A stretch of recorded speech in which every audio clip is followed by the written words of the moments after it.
recessive back. I not even for daddy because if I come up for you, get my full padlock for my boss. People saying that OYIN doesn't deserve a disqualification. Others are saying they should also give CHIMSOM Chuks double strike. Anyway, OYIN does not even have anything to wear at the moment. Like, CHIMSOM Chuks locked her boxes, carried all her box, used personal padlock to padlock them. Remember that CHIMSOM Chuks just took her box, and she was shouting, be more creative, be a little bit creative. And CHIMSOM Chuks said, okay, let me be creative. I'm going to lock your boxes and you will not have anything to wear. God. Anyway, the matter is just beginning. But all this strike and disqualification flying around, stay with me because I would like to know your personal opinion on this matter.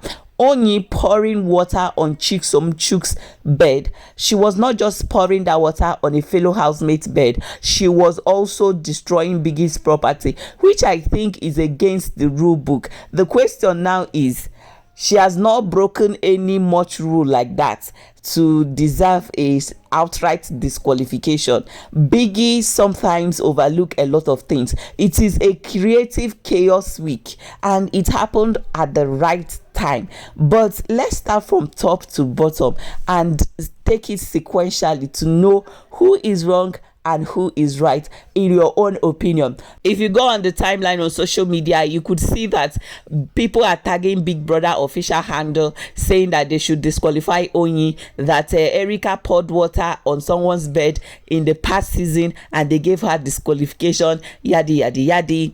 Let me make something clear. The truth of the matter is that OYIN and Flora have been sleeping on that garden bed from day one. That is where they sleep. They hardly sleep in the room. Like, that is where they sleep. In fact, because they sleep there, they complain about some things, and Biggie made a little bit of changes just to make the place okay for them to sleep till daybreak or something like that. Now, OYIN don't have interest in rehearsal or practice. In fact, she wants them to fail the wager. So she has already slept on that garden bed when CHIMSOM and his group came to practice or rehearse for their wager.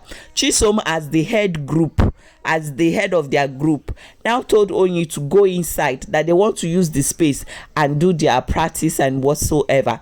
But OYIN said she has already slept too, that this is the place that she used to sleep, and she's not going to carry the idea and go and share it in her own group because she don't even want them to even win the wager in the first place. But CHIMSOM said, no, this is not a personal space. This is Big Brother's space.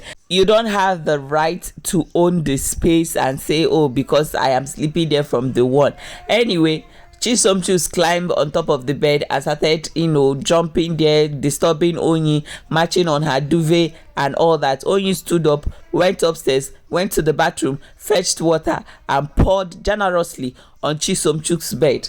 And that is how the war started. The battle line was drawn and it was OYIN versus CHIMSOM Chuks. In fact, CHIMSOM came and saw what happened and he retaliated. He carried OYIN's boxes and OYIN was like, okay, you carried my box. You should be a little bit creative now. I can wear one cloth till day 72. You should be creative.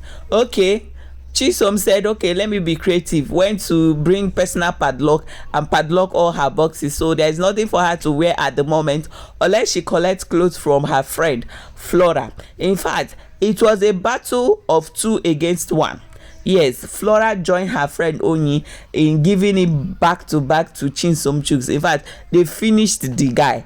As CHIMSOM self don't know what to say because as he wants to even talk, these two people will just be speaking pidgin English, broken English, as in they were very fluent in the matter.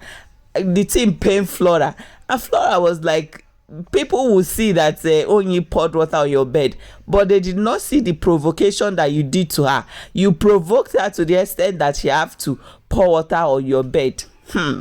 As the matter was escalating, Salters now joined the matter. Me, I was thinking Salters and OYIN are friends, because he took her to the HOH loft during that time now that he did the lucky dip. only for Sultans to come and say they are nuisance, they are useless, they are of no good, they don't have anything to contribute to the show, that they should leave, they are nuisance, they are just was going back and forth with them.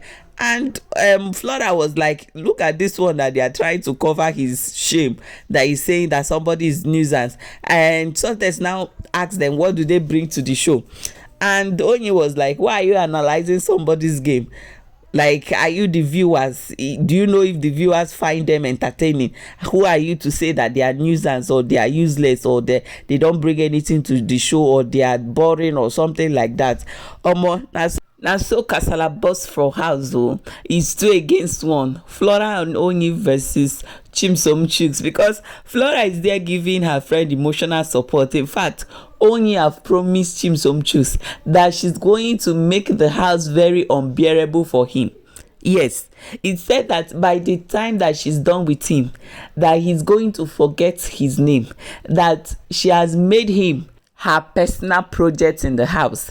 By the time she finishes with CHIMSOM Chooks, Big Brother will have to invite her to the diary room to beg her to calm down. Hey, but the cocoa now is this disqualification and strike, because fans are not smiling, no. But do you know my joy is that this chaos is happening in a creative chaos week. Like, what better time for it to happen, honestly? And I love when petty people meet petty people. 2 petty people, let them meet. Like energy versus energy. When energy jam energy, I don't know how to explain it. When you meet somebody that matches your energy, I don't even know how to put it. Whether it's CHIMSOM that met somebody that matches his energy, or Oyin that met somebody that matches her energy, but both of them, they feed themselves. They should bring it on. But the matter now is this disqualification, because I know destroying of Biggie's property, it can earn you a strike, double strike, or disqualification, depending on the mood that Big Brother is, and also depending on how behaved you are in the house. Remember, when Erica got disqualification for pouring water on the bed, it was not just because of that water that she poured on the bed. It was, compiled offenses, like that Erica and Kidwire, they too do. They were even talking to the camera, a lot of disobedience, disrespect to Big Brother, and a lot of warning before she now finally poured the water. And Big Brother said, I have had it up to here, you people should be going home. You understand? So I think before Biggie gives disqualification or even double strike, he will check your record in the house. Are you a good guest? Have you been a good housemate? If you have been, you say, okay, let me give you warning, or let me give you double strike or single strike or something. It depends on how he woke up that day. But honestly, you that is watching, do you feel like they should give Oyin a disqualification? They should give both of them strike, or double strike, or serious warning? Let me know your sincere, unbiased opinion down the comment. And of course, I will see you in my next video, because there is a lot to unpack today.